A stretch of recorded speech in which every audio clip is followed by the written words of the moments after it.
kids! Have you ever been on a long road trip with your parents and asked the question, are we there yet? It can be boring to travel for a long time, especially in the car. Just looking out the window, looking at all the same cars, trucks, trees, same old signs, another McDonald's, another gas station, and you just think to yourself, are we ever going to get there?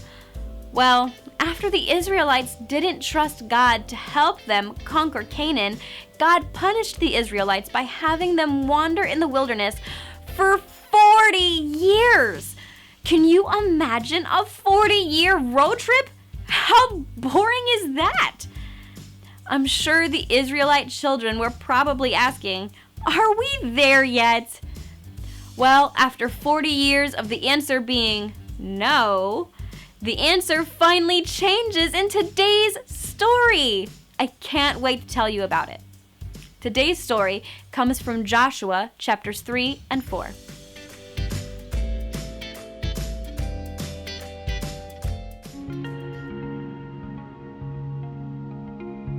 The Israelites were growing tired after traveling in the hot, dry desert for 40 years. But finally, the time had come. They were going to see the promised land. I can't imagine how excited they must have felt. The land they had been promised for so long, the land with the giant grapes and flowing with milk and honey. After being in the desert for so long and only eating manna and quail, grapes, milk, and honey probably sounded amazing. But there was this one problem. The Israelites would have to pass the Jordan River. You might be wondering, why that's such a problem? Well, they had no boat and there was no bridge. So the Israelites would have to cross through the Jordan River. Oh, and there was a season once a year where the Jordan River would flood. And it was that season. The water was raging. But in case all these problems weren't enough, there was another problem.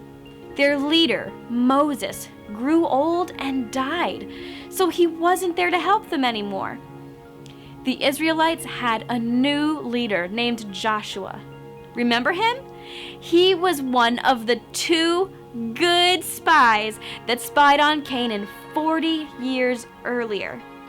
Crossing the Jordan wasn't going to be easy, but God was with them and he gave Joshua a plan. God told Joshua to have the priests pick up the Ark of the Covenant and carry it into the Jordan River. Pause. What's the Ark of the Covenant? The Ark of the Covenant was a special box that held the 10 Commandments. It was also a symbol of God's presence, basically a reminder that God was with them. Now, where were we? Yes. As soon as the priest's feet touched the water of the Jordan River, the water stopped flowing. On one side of them, the river was piling up in a big wall. On the other side, the river was completely dried up. The people of Israel followed the Ark of the Covenant into the river, but now they were walking on dry ground. Of course, God did something just like this for them 40 years earlier when they were escaping Egypt and crossing the Red Sea. It's the same mighty God that helped them back then, and he never stopped. Once all the people of Israel had crossed the Jordan River into the promised land, the priests carrying the Ark of the Covenant crossed too. As soon as the last priest stepped out of the river, the water began flowing again. Then God told Joshua to take stones and have the men pile them up from the dry riverbed and stack them in a big pile. From then on, every time the Israelites looked at the pile of stones, it would be a memorial to them, and they would remember the time God stopped the Jordan River and led them into the promised land.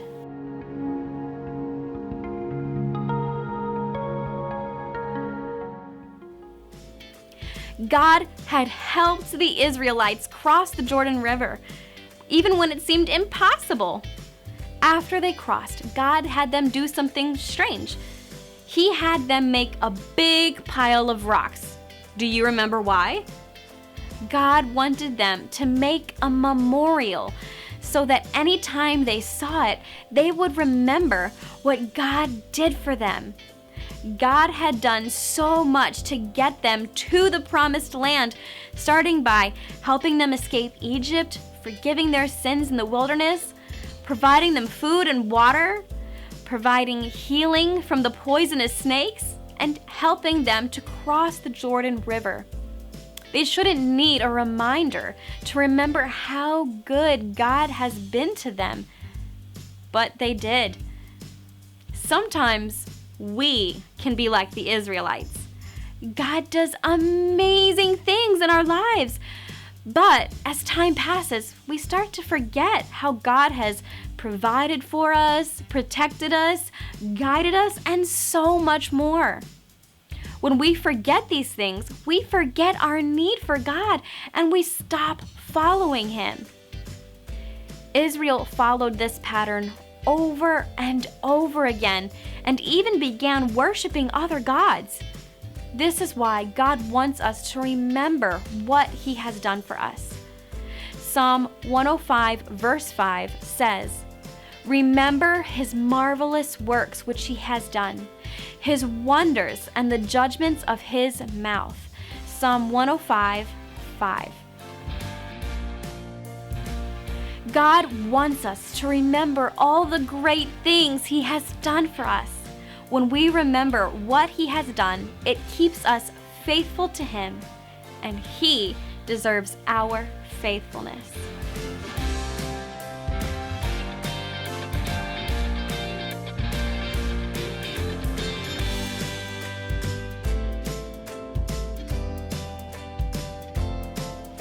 Hey City Life Kids!